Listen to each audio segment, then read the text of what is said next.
as a mother and a leader in whatever fashion that looks like in your life, might find yourself at a place where you're trying to figure out how to manage and how to harmonize both responsibilities and still feel good about yourself. Like, that was the whole key. I had worked really hard to get to where I was. I wasn't ready to quit. We talk about that concept of work-life balance, and you go through all kind of trainings at the office, but sometimes when it's in real time, it's hard to make the choice.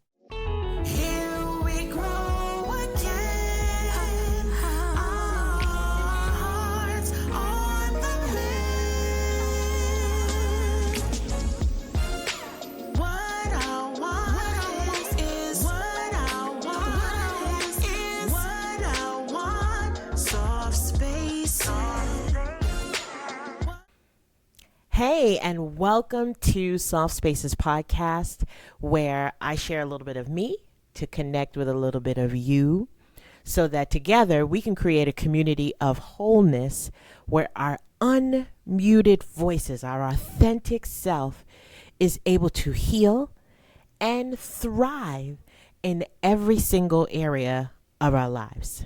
My name's Yolanda Lewis, and I am your host. And today we're talking about motherhood and leadership and the conundrum that sits between how to navigate and harmonize both. There's not always a way to balance motherhood and leadership whether you're working in a corporate position or a nonprofit organization or whatever kind of organization, or you're an entrepreneur building your own business. There is always an imbalance.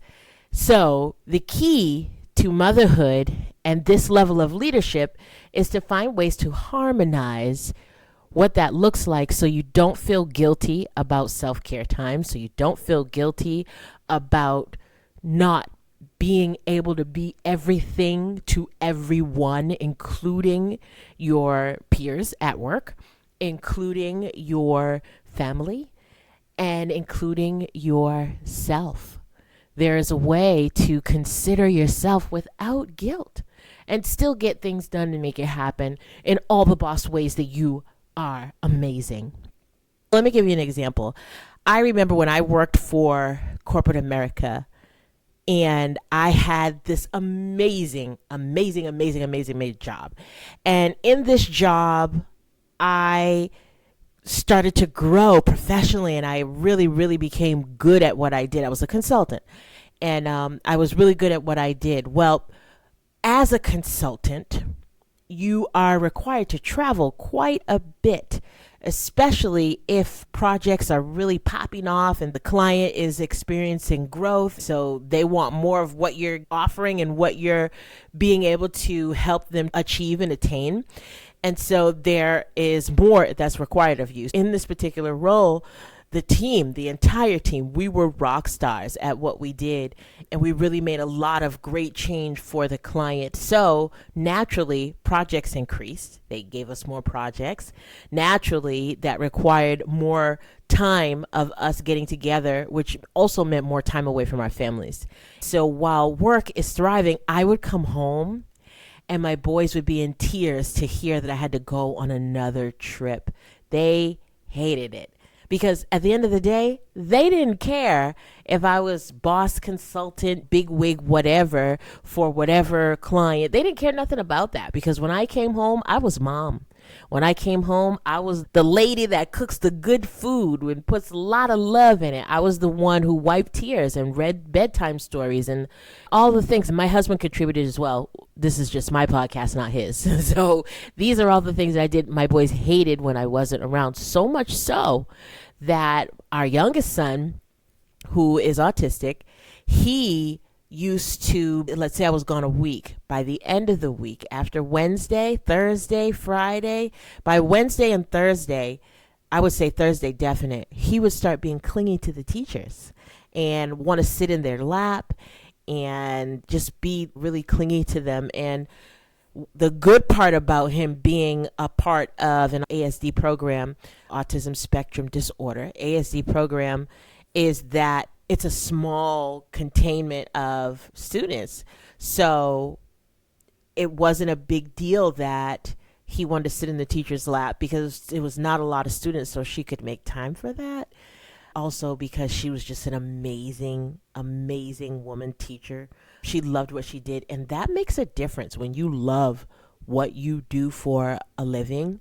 When you love it, the impact can be felt all around. So in this case, she loved what she did and didn't mind when our youngest son needed a little hug from a woman. And it was interesting that he understood, Dad gives me hugs, but I need one from a lady. I need it from a mother figure. It wasn't too much more of that I could take as a mom, where you're amazing at work in the office. You are kicking butt, knocking down doors, shattering ceilings. But at home, your children are missing you. It presents quite a controversial point of decision making, because now you have to make a choice between, do I continue to be rock star at this job and risk my family connections, or do I make sure that I maintain my family connections, putting at risk our livelihood, putting at risk how you live? Well, for me, I was a young mother, and I could not take seeing my boys with tears in their eyes every time I had to leave to go to an event or to go do some project work in another state. And I was gone weeks at a time. It had actually gotten to the place where I was home maybe 1 week out of the month, because the projects had picked up so much. We were gone that often, all over the country. And I couldn't take it anymore. So I made the executive decision as mother to change roles. Now, what made this such a unique and heavy choice was the fact that I had reached in my career literally my dream job. I was a consultant, program manager for the marketing aspect of the program that we managed, $1 trillion program. So I had reached this pinnacle point of my career. Like, man, when I tell you bad gal, I was that. And I was so proud to be that. So it was such a point of conflict to have to choose what my priority was. For me, I chose to leave that job. I stayed within the company. I just went and got another job. And some of it was influenced by poor leadership. And that was what helped me to kind of be pushed out the door. But I did, in the end, make the choice to leave because I couldn't stand to see my children so disheartened when it was time for me to travel. So you, as a mother and a leader in whatever fashion that looks like in your life, might find yourself at a place where you're trying to figure out how to manage and how to harmonize both responsibilities and still feel good about yourself. Like, that was the whole key. I had worked really hard to get to where I was. I wasn't ready to quit. However, I had to prioritize. And that prioritization gave me the harmony that I was looking for in balancing my life and balancing my work-life balance. We talk about that concept of work-life balance, and you go through all kind of trainings at the office, but sometimes when it's in real time, it's hard to make the choice. You would think that, oh man, family first. So easy, but it's not that easy all the time. And I say that because I want you to know I feel you, I see you, I get it, I've been you. And I made the choice that was best for me. Do I think everybody should leave? No. What I do believe is that everyone should make the choice that's best for them.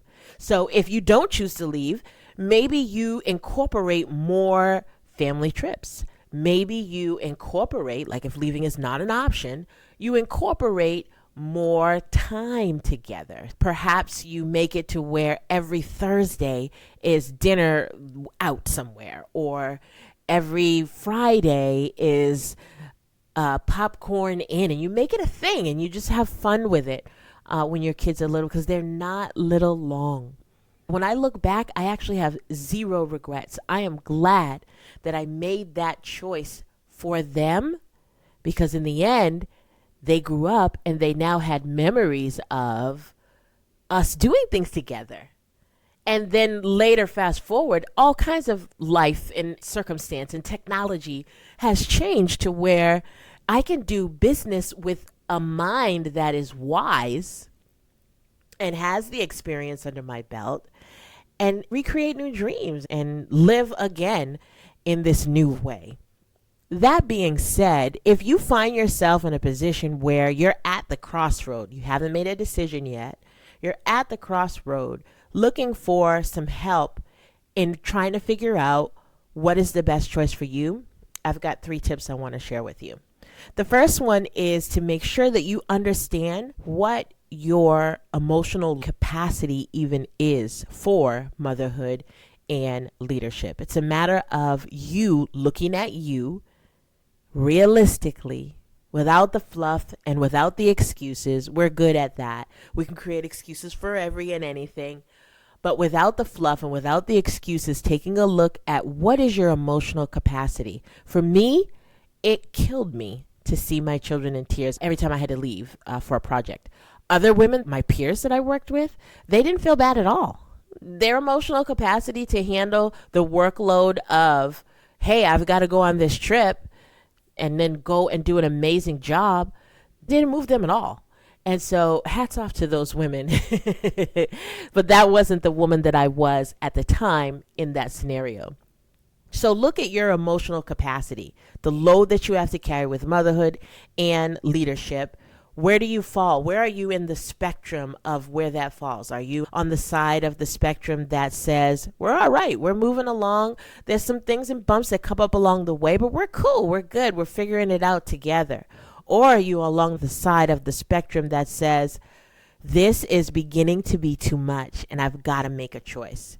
That is the first step to decide where you're at, knowing that sometimes that pendulum can fluctuate and you get to decide what is the next best step for you. But it first starts with you being aware of what your emotional capacity is for motherhood and leadership. The second thing you can do is set very clear boundaries. Very clear boundaries. For example, and this is for my entrepreneurs, this was the hardest thing I think I had to learn as an entrepreneur. Not the hardest. One of the hardest things I had to learn as an entrepreneur was setting boundaries with my time. Once I left corporate America, not by any choice of my own, I was actually laid off. The whole team was laid off. But after that move, I decided to enter into entrepreneurship and I started a publishing company. As I was building that, I had so many ideas because it didn't even just start as publishing. I was doing consulting in the space of personal development and just, it was all mixed up because I was figuring it out.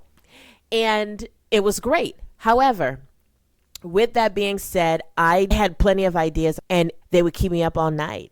They would wake me up in the middle of the night so I could just get to my notepad and just write it down. And then you spend all night executing, building websites and sales pages and redoing the copy to where you end up constantly exhausted. You end up overworked. You talk about 40 hours, you easily did 120. And you have little results because you haven't gotten rest to be able to really push it out the way that you want to. Or you pushed it out, but because you're so new, there was so many key elements missing, but didn't give you the impact that you wanted it to make. In either regard, you are overworking yourself. I had to learn, and I'm saying this because that was exactly what I did. I had to learn, and this is through my husband's help, to put some hours to myself. Put hours. We always talk about pay yourself first and all that kind of, that's great, the money part. But hours wise, I needed to put some boundaries on when am I off? When am I off? When do I give myself permission and agency to be off, to be done for the day and to clock out. I had to learn that, setting boundaries. So my entrepreneur folks, give yourself the time that you clock out. What's the time you clock out? And even at work, what's the time you clock out? Because here's the thing. I've seen leaders do this. Who are moms. They'll work all day at the office, do all the great things. Then they transition home. And in their transition home, they've got ballet and tap and dance and basketball and sports and all the things with their children. Then they get home, and what do? Open their laptop and do more work. Then they finally go to sleep and wake up and do it all over again. Husbands got to be mad. And wives, if your husband's doing that, got to be mad. Okay? No boundaries. So it doesn't matter whether you're an entrepreneur or you work in an organization where you serve as a leader. It doesn't matter. You still have to find ways to set boundaries, and time is usually the one that is the hardest to create. So I solicit to you, look at where you need to set the boundaries and set those boundaries so that you can feel good about harmonizing your life. And the third thing you can do is probably the most interesting, the most fun, I would even say.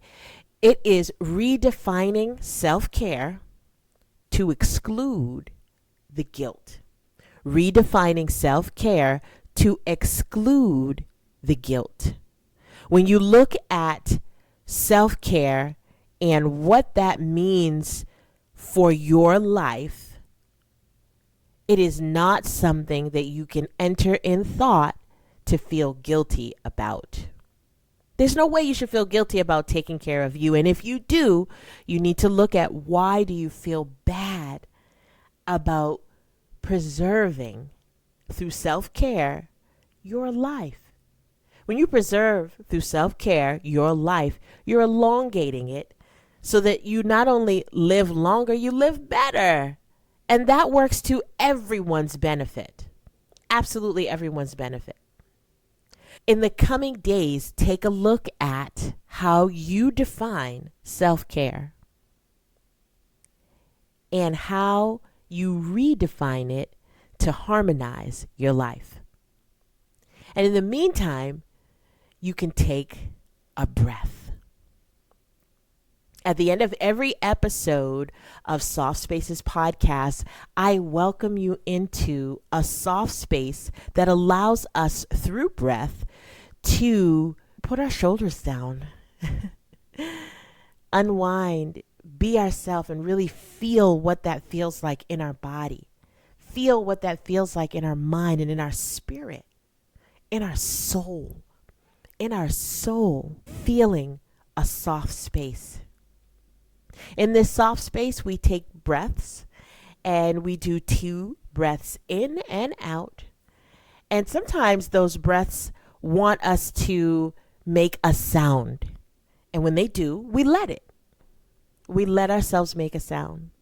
Other times, our breath wants to continue in this pattern, even after we're all done here. And when that happens, you let it. Let yourself feel the experience all the way through. Listen to the wisdom that is in your body and release, and let that energy flow through breath. So, my friend, welcome to the soft space. We're going to take 2 breaths in and exhale. And so the first one, let's do together. Deep inhale through your nose. One more breath. And exhale. As you exhale, you should feel your shoulders drop.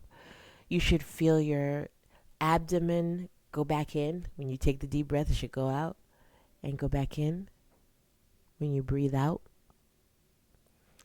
Let's do this again. Deep breath in. One more breath. And exhale.